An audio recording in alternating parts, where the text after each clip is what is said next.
But one of the most prominent Indians over here at the World Economic Forum meet in Davos is Karan Johar. He joins us now. Karan, thanks very much for speaking to us.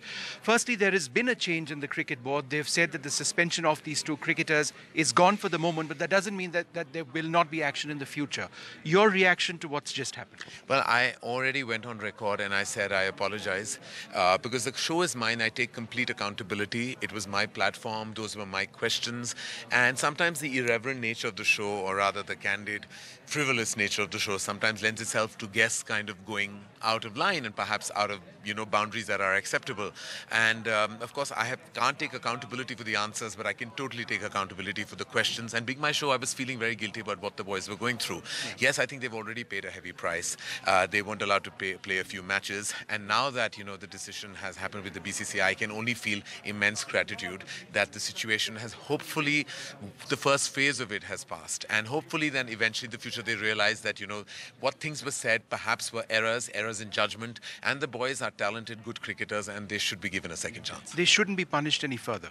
Is that your view? Well, yes. I think that they have already been punished. I think they've been realized. It's like really when we were at school and we said something out of line, we were punished, but we were given a second chance. And I think that the boys, being the talented forces of cricket that they are, should be given a second chance. And it's truly something that I take complete responsibility for.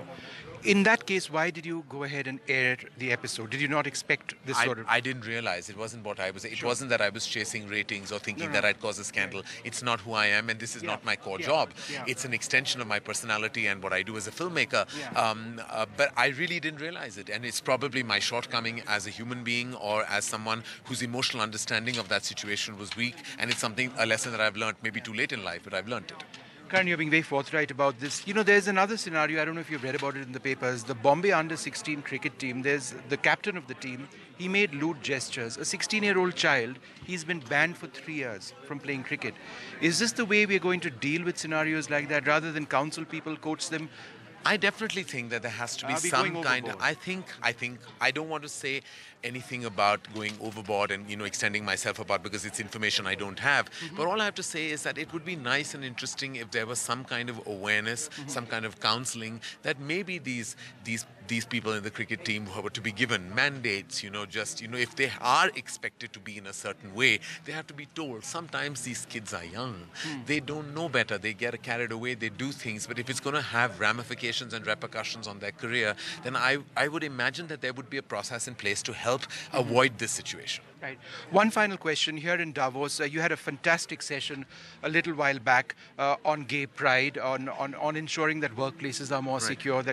Now, you also made an interesting news point for us that you're going to come out with a prominent film featuring a gay couple, a love story. I said it was a dream when Richard Quest, when Richard Quest, the moderator, asked me what is it that I can do to contribute, and I said it's my big dream as a mainstream filmmaker to eventually make a film which has a gay romance by two mainstream lead actors of our country at that time, whenever that is, and hopefully it's very soon. It's a dream that it gets made and it gets accepted and we pull it off emotionally, because I think the communication of that will travel very large and wide for the community. And I feel very strongly.